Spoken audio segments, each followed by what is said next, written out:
సింహాచలం దేవస్థానం ఉప దేవాలయం శ్రీ పైడితల్లి అమ్మవారి ఆలయ అర్చకుడు మంతా సుబ్బారావును ఈవో వేండ్ర త్రినాథరావు విధుల నుంచి సస్పెండ్ చేస్తూ ఉత్తర్వులు జారీ చేశారు.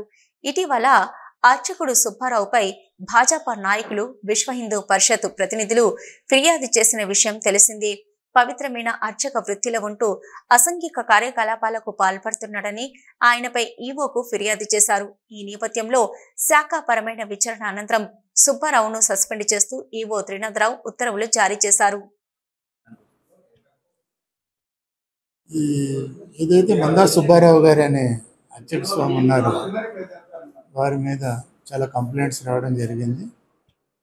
పేపర్ క్లిప్పింగ్స్తో హిందూ ధర్మ పరిషత్ వాళ్ళు చాలామంది కంప్లైంట్ చేయడం జరిగిందండి. వారు ఎదురుగా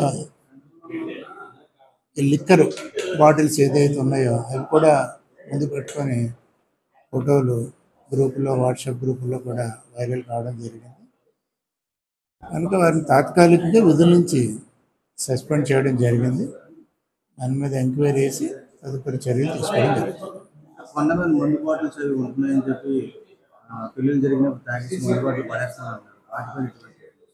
ఇప్పుడు మనం ఏంటంటే స్కానర్స్ పెట్టాలన్నది ఒక ఆలోచన ఉంది. వెళ్ళి ప్రతి భక్తుడు లగేజ్ స్కానింగ్ అనేది చేయాలన్నది ఒక ఆలోచన ఉంది. స్కానర్స్ పెట్టి అది కూడా మనం కంట్రోల్ చేయడం జరుగుతుంది. ఎందుకంటే మాస్గా పెళ్లి జరిగేటప్పుడు రకరకాల ప్రదేశాల నుంచి వాళ్ళు వస్తుంటారు, వెహికల్స్లో వస్తుంటారు. అవన్నీ మనం స్కాన్ చేయాలి అంటే స్కానర్స్ కావాలి. స్కానర్స్ కూడా మనం త్వరలో పెట్టి అది కూడా అరికట్టడం జరుగుతుంది.